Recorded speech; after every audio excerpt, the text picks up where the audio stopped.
Okay, so today we are going to learn about L'Hopital's rule, or what some people like to say, L'Hospital's rule. Um, I always thought that was funny, so hopefully you do too. Anyway, to start, before getting into this rule, I'd like to review some derivatives and then, of course, solving exponential equations. The reason is these two ideas will present themselves when doing L'Hopital's rule. So take a moment, pause your video, and do the first four questions, which are the chain rule for derivatives, and then come back and check your answer. Okay, so hopefully you were able to take the derivatives using the chain rule. This first one would be 1 over 3x times 3. The 3's, of course, would cancel, leaving us with 1 over x. The second one would be 2 times the ln of 3x times 1 over 3x times 3. These 3's would also cancel, leaving us with 2 times the ln of 3x over x. The third one is cosine of pi x times pi, and you can bring the pi out in front when simplifying. And the last one is 1/2 times x squared minus 5x to the negative 1/2 power times the derivative of the inside, which is 2x minus 5. And to simplify that, we can write that as 2x minus 5 in the numerator over 2 times the square root of x squared minus 5x. So hopefully these quick reviews of the chain rule for derivative help you remember some of the skills using chain rule. Now let's take a moment and solve exponential equations. To do this, our exponent is a variable, so we need to get the exponent out of being a variable. And to do that, you need to take the ln of both sides. So the ln of 83 is equal to the ln of 5 to the x power. What happens with this is you are then able to use those properties of exponents and bring that x forward. So it's no longer an exponent. So now we have the ln of 83 is equal to x times the ln of 5. At this point, you're able to divide both sides by the ln of 5. They, of course, would cancel on the right, leaving you with x equal to the ln of 83 divided by the ln of 5. So that's how you would do this first one. This second one has a variable in the exponent, so we need to try to get that down. So we'll start with taking the ln of both sides. So the ln of e to the 3x is equal to the ln of 6.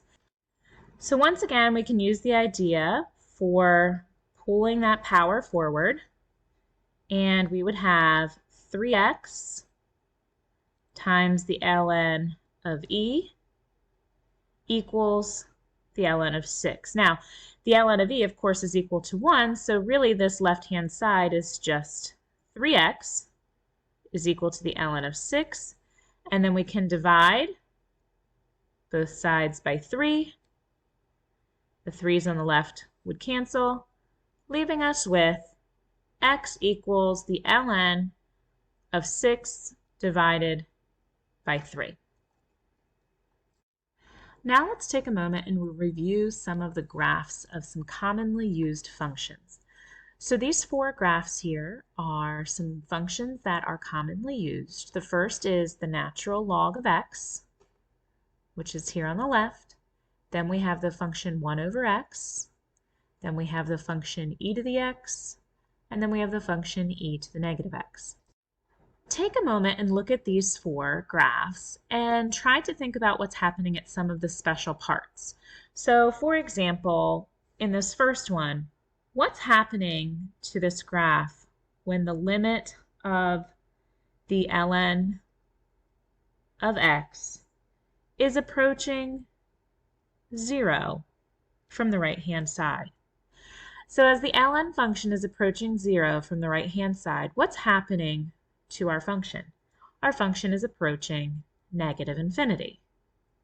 So that's something that you kind of need to think about for all of these graphs. What's happening when you approach various values? Something else with this graph, the ln function, if we were to take the limit of the ln of x as x approaches infinity, what's happening to this? Well, my function is getting larger and larger and larger and larger. So it would be approaching infinity. So take a moment and again, look at these three remaining graphs at some of their important pieces and see if you can figure out the limits at various parts. Now let's take a moment and talk more about limits. For the limit of the quotient of two functions, let's say the limit as x approaches some number c of the function f over the function g. How did we take the limit of this using Calc 1 ideas? One of the methods was to use direct substitution and to take this c value and plug it into both your function f and your function g and evaluate. Sometimes that worked beautifully, and other times it would give you a 0 in both the numerator and the denominator. If this were true, you had other methods for helping you deal with this.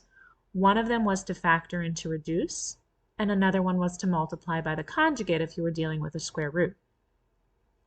Sometimes only your denominator went to 0, and so with this, you often had to use directional limits. So you would check to see what was happening to your function or your quotient of functions as you were approaching c from both the left and the right. If when approaching c from both the left and the right, you got different values, then the limit did not exist. If you got the same value, then you would use that answer. Sometimes when you were doing this, you would end up with infinity, and that was okay because that just meant that the function was growing at that particular value. So it was going towards infinity. And sometimes it would be negative infinity as well. Now, for the limit as x approaches infinity of a function being divided by another function, so a rational expression, we have a few steps to follow. One, you need to divide each term in the numerator and the denominator by the highest power of x that occurs in the denominator.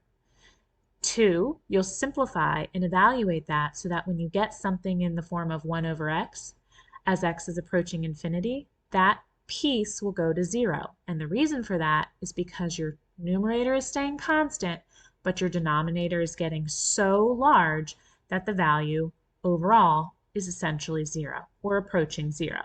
And then finally, you'd simplify the rest of it to get the result. So let's take a moment and review some of these limit ideas from Calc 1 because we'll need some of these limit ideas when using L'Hopital's rule. So with this first one, let's evaluate directly. So we can plug in 3. So 3 squared plus 3 times 3 minus 4 divided by 3 minus 5. And this will work because we're not going to get a 0 in the denominator. So the numerator is 14, the denominator is negative 2.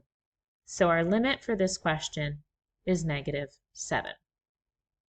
Sometimes that works, but in the next one you'll see that it doesn't. When we try to use direct substitution here,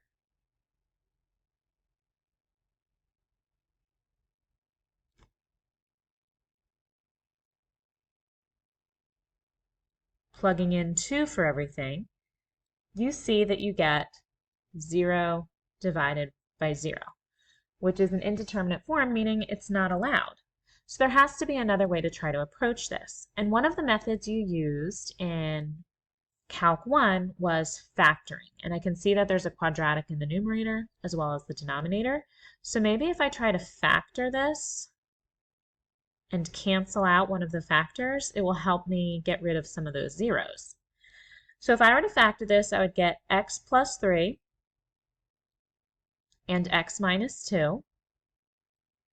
And I would get x plus 1 in the denominator and x minus 2 in the denominator. I can see that these two factors x minus 2 in both the numerator and the denominator will cancel.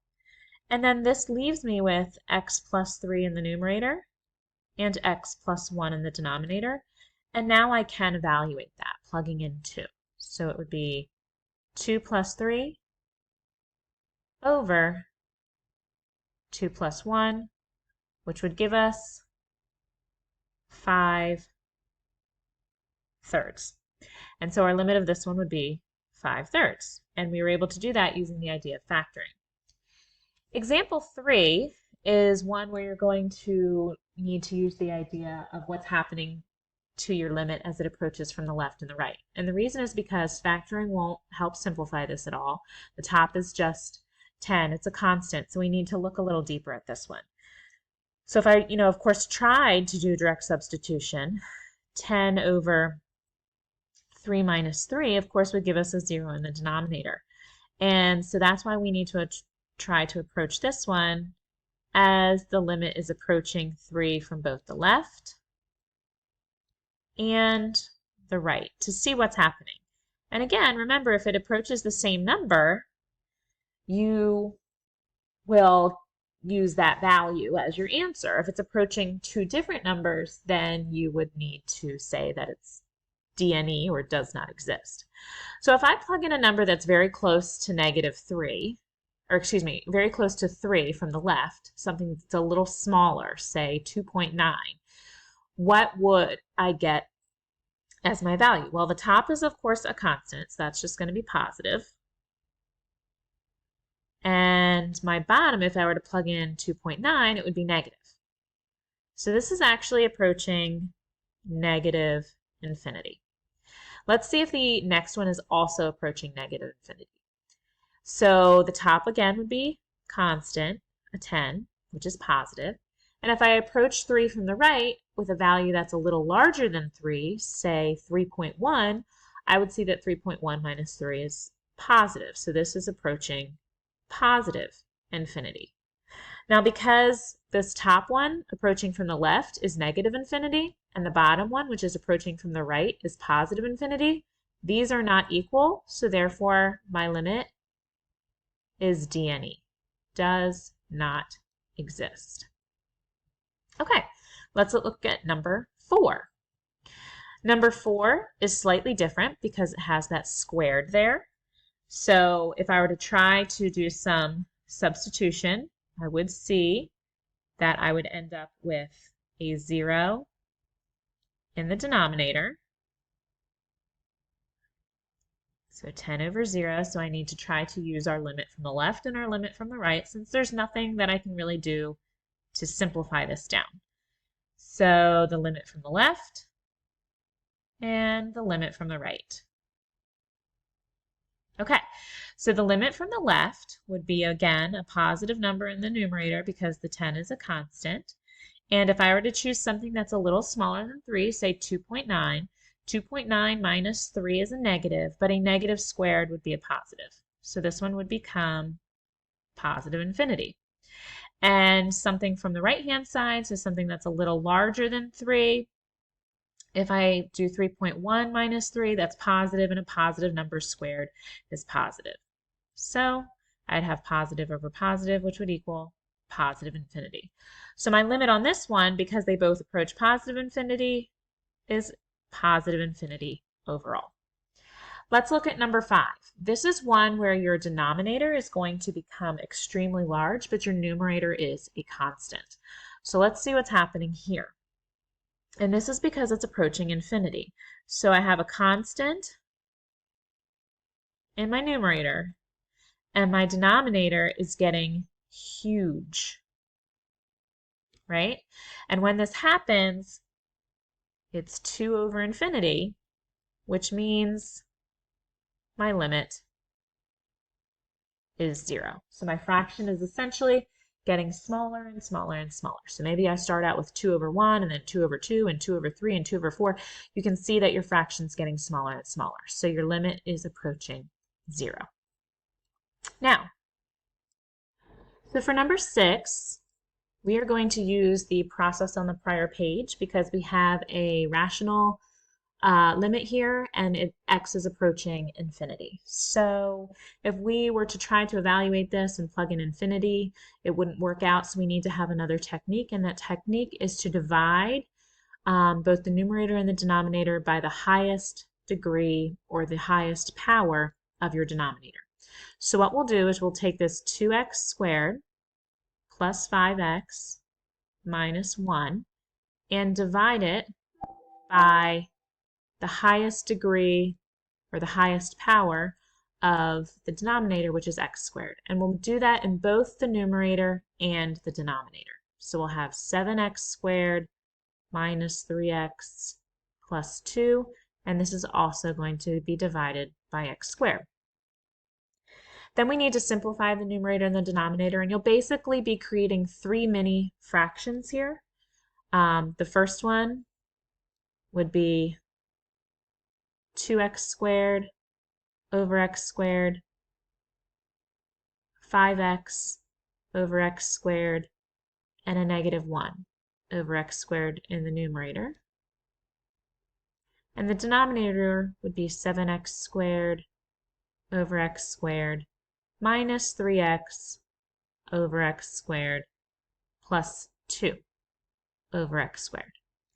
Okay, so now that we have that, we are going to simplify them. So each of them can be simplified into easier to manage fractions. So 2x squared over x squared is just 2. 5x over x squared would be 5 over x. And then the last one can't simplify in the numerator. And then the denominator would become 7 minus 3 over x plus 2 over x squared. Now looking at what we just did over here, notice when we have a constant in the numerator and the denominator is getting huge, the limit approached 0, right?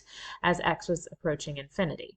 So we're going to use that idea to help us simplify this. So this 5 over x, that's going to approach 0. This 1 over x squared, that's going to approach 0. This 3 over x is going to approach 0. And this 2 over x squared is going to approach 0. So we're using that idea to help us simplify the limit that we have. And now we just have the value 2 plus 0 plus 0 over 7 minus 0 plus 0.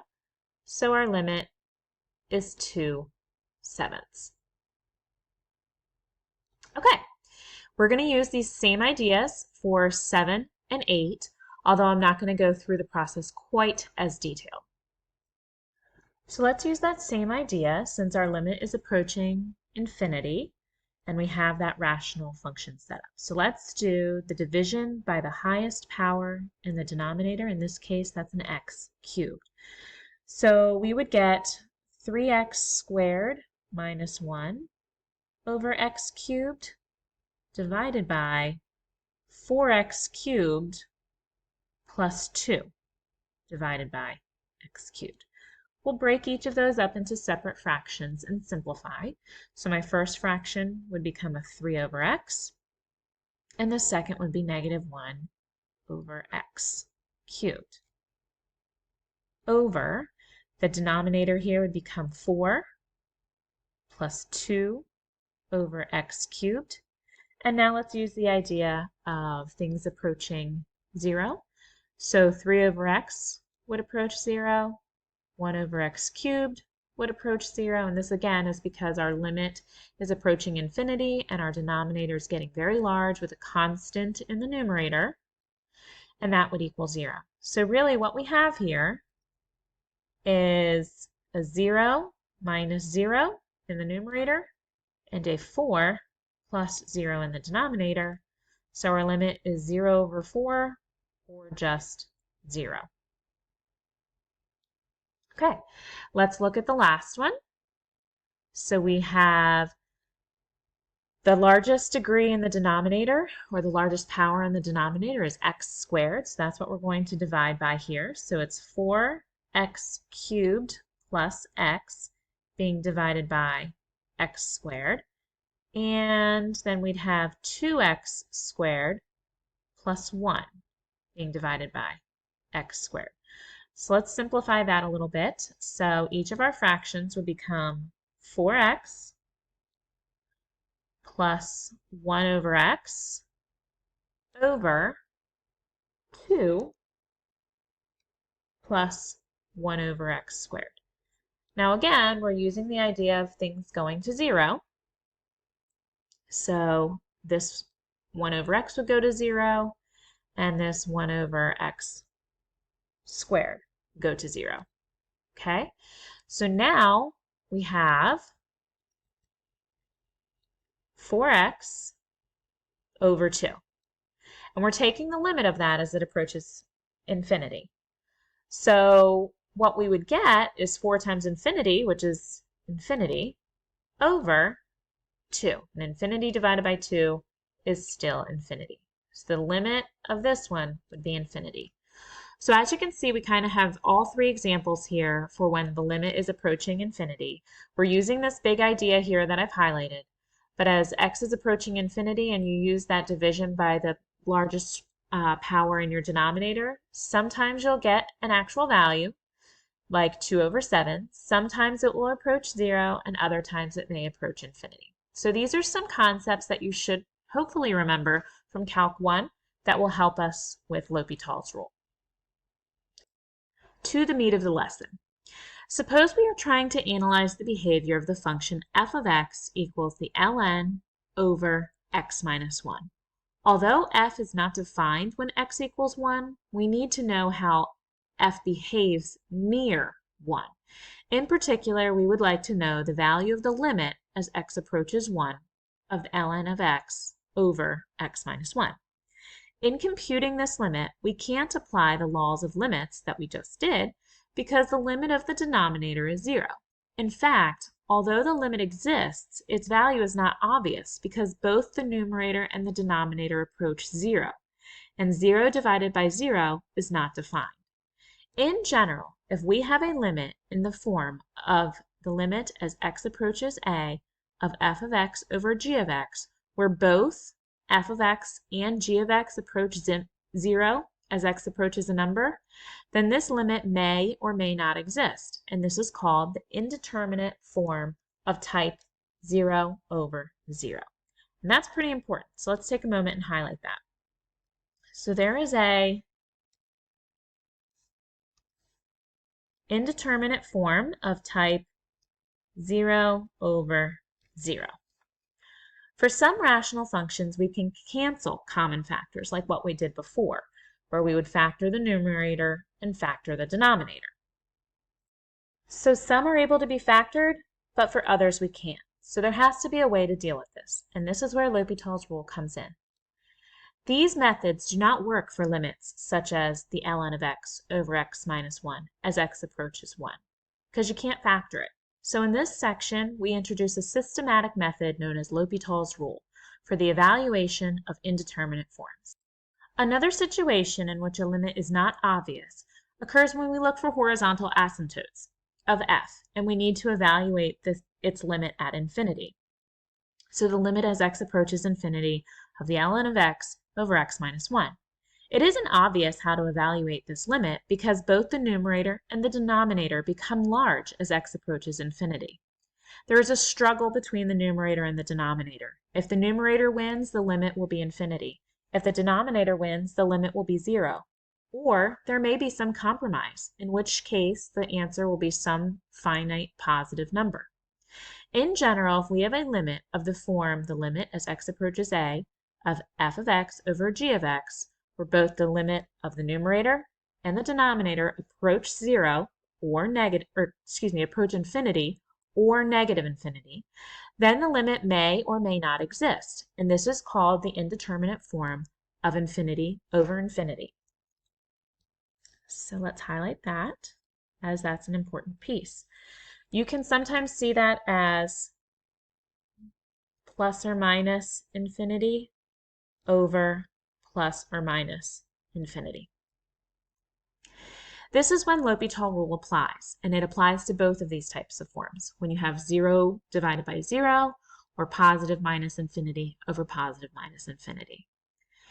To do L'Hopital's rule, it basically says that the limit of f of x over g of x is equal to the limit of the derivative of f of x over the derivative of g of x. Do not use the quotient rule when you have f of x over g of x. It's simply the limit of the numerator, the derivative of the numerator over the limit of the derivative of the denominator. But one thing you have to remember is that it must be in the form 0 over 0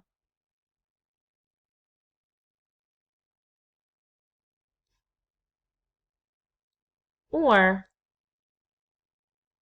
infinity over infinity. If it is not in this form, you cannot do L'Hopital's rule yet. So let's see a couple examples.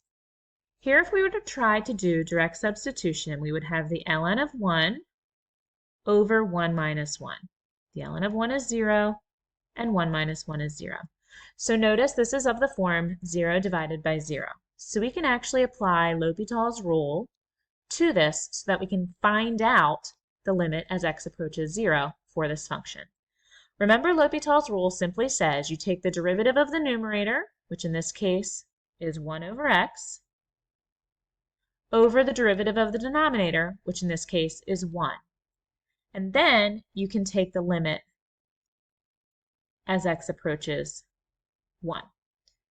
So let's simplify this a little bit, clean it up, do a little algebra. So we would be doing the limit as x approaches 1.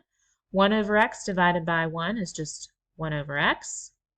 Now I can use direct substitution, replacing x with 1. So my limit in this case would equal 1. So the limit of the original is equal to 1 using L'Hopital's rule. Okay, let's look at example 2.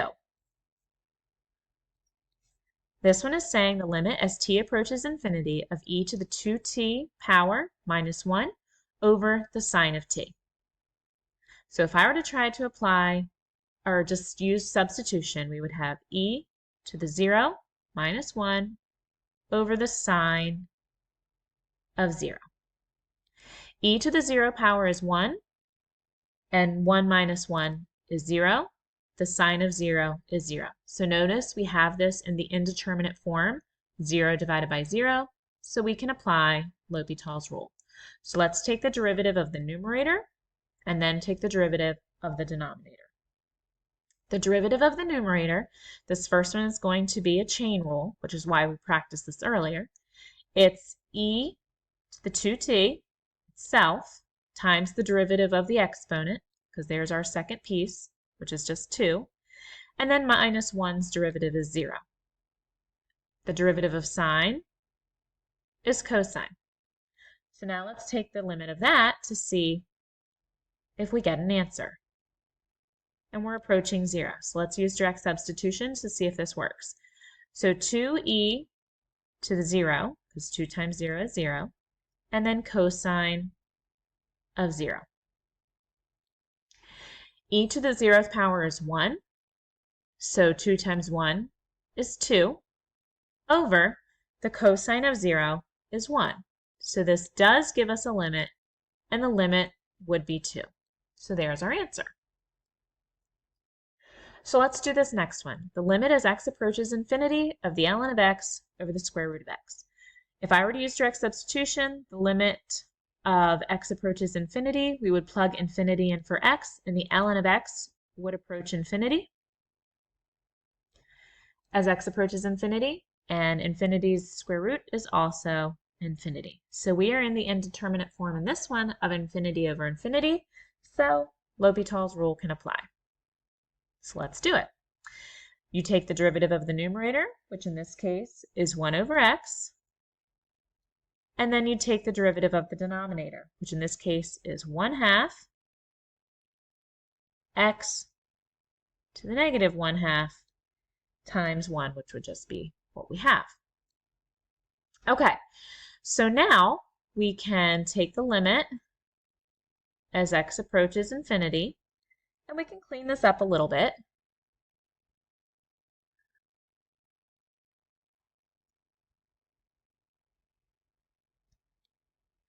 this would give us 1 over x over 1 over 2 root x, and we can clean that up again. In the denominator, we are dividing by a fraction, which is the same as multiplying by the reciprocal. So I'm going to use that idea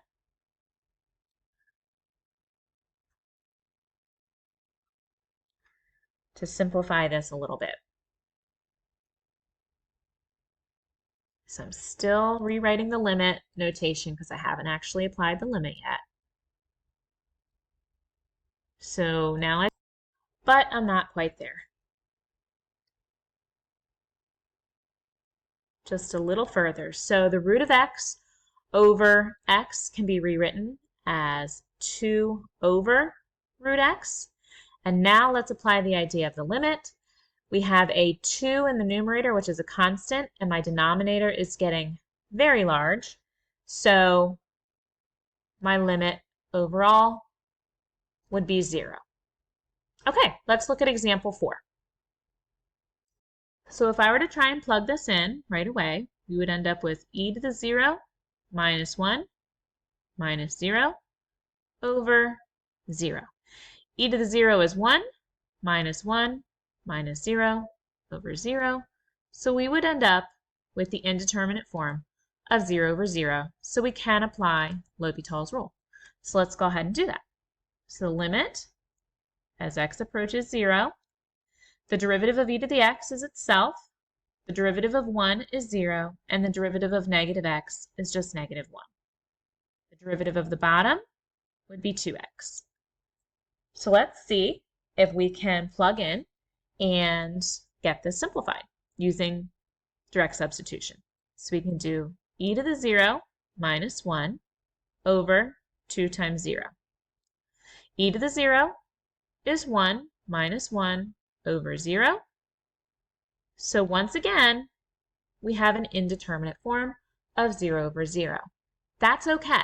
You can apply L'Hopital's rule as many times as you need to in order to get the answer. So we're going to do L'Hopital's rule again.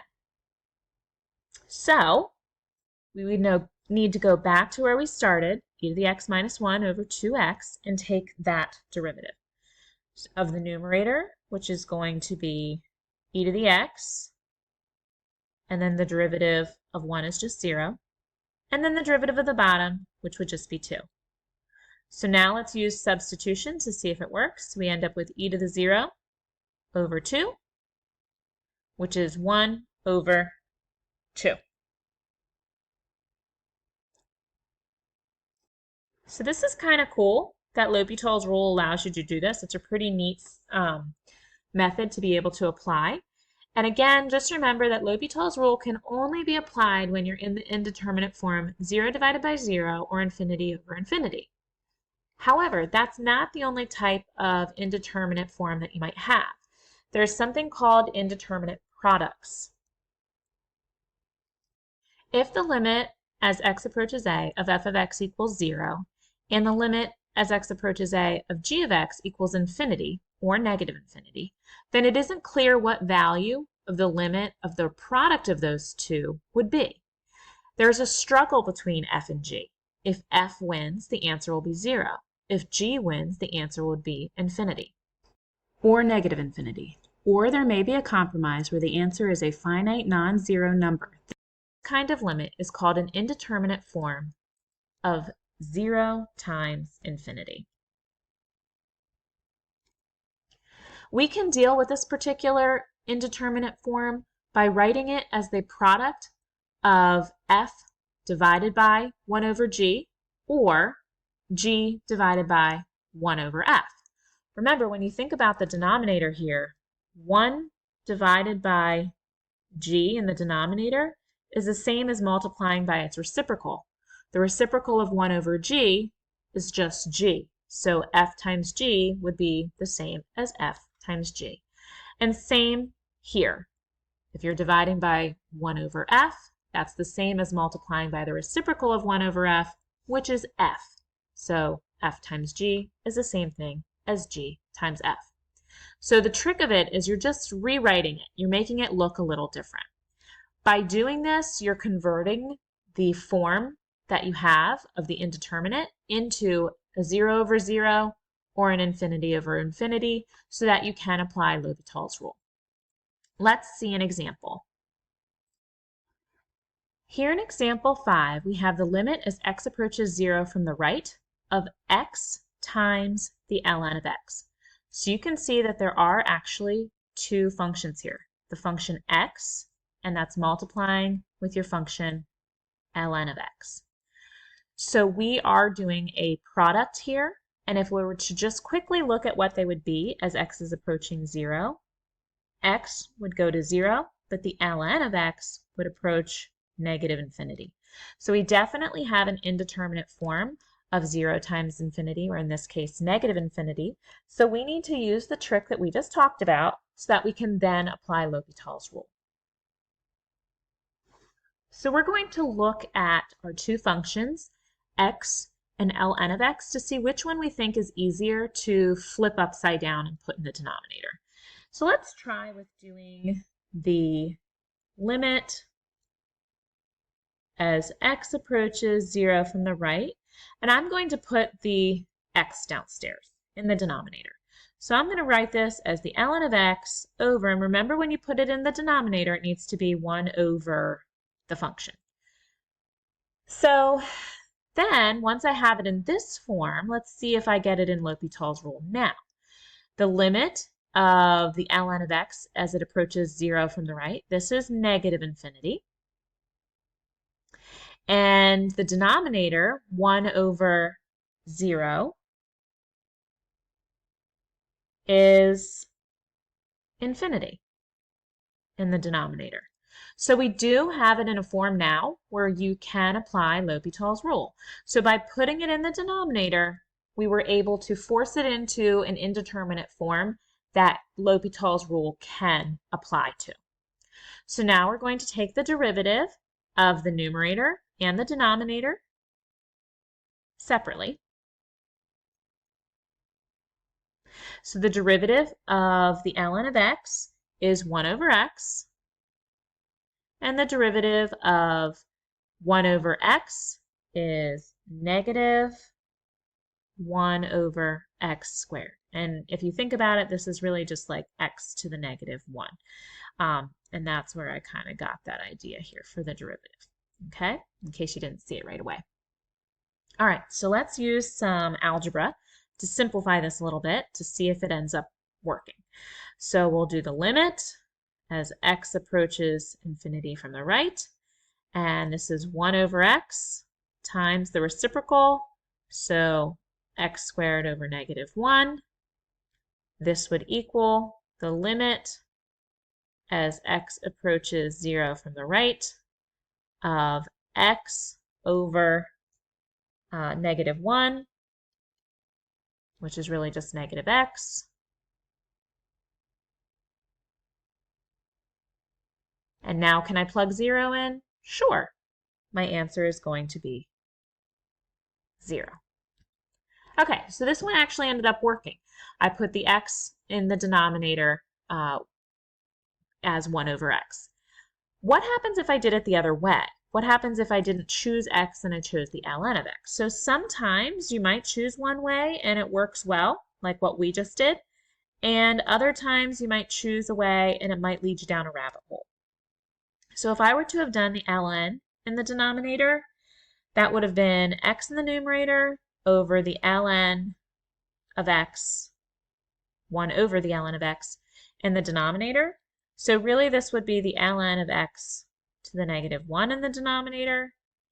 And if I were to plug in here, I would get 0 over 1 over the ln of 0, which is 0 over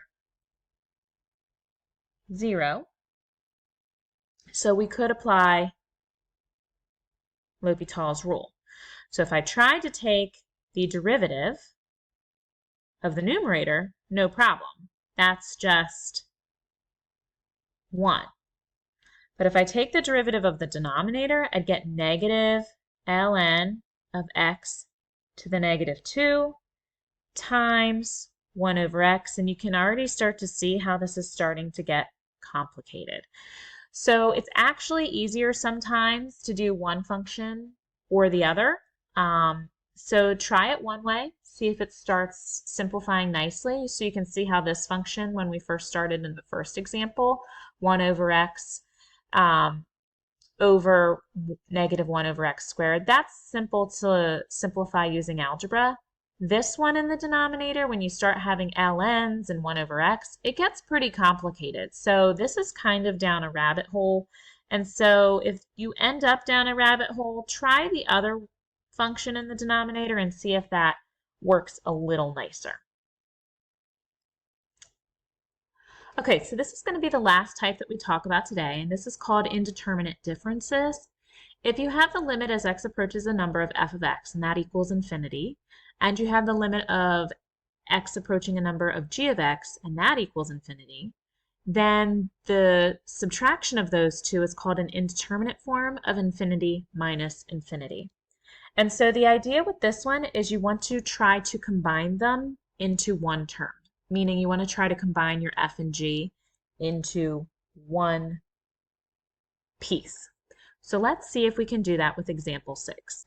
So looking at example 6, we're trying to find the limit as x approaches pi over 2 from the left of secant minus tangent. So if we evaluate this, the secant of pi over 2 minus the tangent of pi over 2, we actually get infinity minus infinity.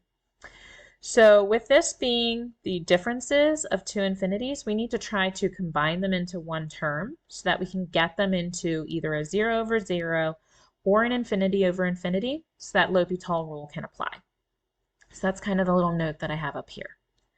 Okay, so something I know about secant and tangent is that they can be rewritten in terms of sine and cosine. So if I take a moment to rewrite them, secant is the same as 1 over cosine,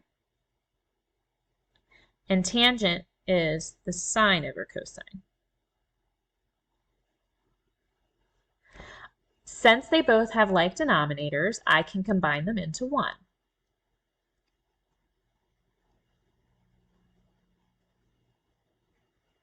So it would be 1 minus the sine of x over the cosine of x. I've now combined them into one.